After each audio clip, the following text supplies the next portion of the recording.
नमस्कार, शिक्षालय में आप सभी का बेहद स्वागत है। मेरा नाम है Renu Yadav. Metals non metals का एक बहुत ही बेहतरीन क्वेश्चन है, आइए डिस्कस करते हैं। क्वेश्चन कहता है इलेक्ट्रॉन डॉट स्ट्रक्चर बना दीजिए क्लोरीन का, और कहता है कि फॉर्मेशन ऑफ मॉलिक्यूल बता दीजिए Cl2 का। चलिए सिलसिलेवार तरीके से शुरू करते हैं। पहले तो हम क्लोरीन का इलेक्ट्रॉन डॉट स्ट्रक्चर बना देते हैं। जिन बच्चों को बेस क्लियर नहीं है वो याद रखिए, इलेक्ट्रॉन डॉट स्ट्रक्चर में हमेशा आउटर मोस्ट शेल का इस्तेमाल किया जाता है। जैसे क्लोरीन को हम Cl से रिप्रेजेंट करते हैं, इसका एटॉमिक नंबर है 17। अगर हम इसका एटम बनाएं तो पहले शेल, दूसरे शेल और तीसरे शेल, 3 शेल्स बनाने पड़ेंगे। अब मुझे तो याद है इसलिए मुझे पता है 3 शेल। आप कैसे लिखेंगे? कॉन्फ़िगरेशन लिखेंगे 2 8 7। तो आप समझ जाएंगे कि K शेल यानी पहले शेल में 2 इलेक्ट्रॉन, L शेल यानी दूसरे शेल में इसके पास 8 इलेक्ट्रॉन आ जाएंगे, और M शेल जो इसका आउटरमोस्ट शेल है उसमें इसके पास सिर्फ 7 इलेक्ट्रॉन है। ठीक है, ये आपको बनाना नहीं है, आपको बेस बताने के लिए बताया है। जिन बच्चों का बेस क्लियर है वो थोड़ा आगे बढ़ जाएं। तो अल्टीमेटली यहाँ पर समझने की बात है कि क्लोरीन का आउटरमोस्ट शेल ये वाला है, ठीक है, जिसका नाम है M। इस आउटरमोस्ट शेल को ही हम वैलेंस शेल कहते हैं। दोबारा से सुनिए, आउटरमोस्ट शेल को ही हम वैलेंस शेल कहते हैं।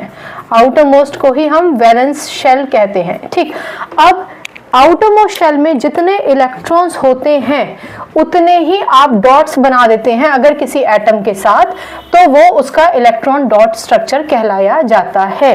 क्लियर हो गई बात? क्लोरीन में अभी हमने पढ़ा कि 7 इलेक्ट्रॉन थे। इसका मतलब अगर क्लोरीन का इलेक्ट्रॉन डॉट स्ट्रक्चर बनाना है तो मुझे Cl लिखना पड़ेगा, और 1 2 3 4 5 6 7 इलेक्ट्रॉन मैंने बना दिए। क्लियर हो गई बात आपको? आउटरमोस्ट शेल में जितने इलेक्ट्रॉन हैं उतने डॉट्स बना दीजिए। किसके साथ? एलिमेंट को जिस सिंबल से रिप्रेजेंट करते हैं उसके साथ। क्लोरीन मत लिख के आइएगा, उसके सिंबल के साथ। यहाँ पर मैंने 1 2 3 4 5 6 7 इलेक्ट्रॉन दिखा दिए हैं। अक्सर हम इलेक्ट्रॉन्स को जोड़ों में दिखा देते हैं, थोड़ा कन्वीनियंट होता है। ठीक है, अब क्योंकि ये 7 इलेक्ट्रॉन थे तो 1 इलेक्ट्रॉन हमारा खाली रह गया। पहले क्वेश्चन का आंसर आपका ये है, this is the electron dot structure of chlorine. Clear? चलो, अगर ये समझ में आ गया तो अब अगले पार्ट के लिए मैं इसको हटा देती हूँ। अब आपको समझ में तो आ ही गया है, आप लिख भी लेंगे। चलिए, दूसरा पूछता है कि मॉलिक्यूल ऑफ Cl2 बनाओ। अब यहाँ एक छोटा सा पॉज लीजिए। 2 तरीके के मॉलिक्यूल्स होते हैं, molecule of element, molecule of compound. Molecule of element का मतलब होता है जब बिल्कुल 2 एक जैसे एलिमेंट्स इलेक्ट्रॉन्स को शेयर करके बॉन्ड बना लेते हैं तो हम उसे मॉलिक्यूल ऑफ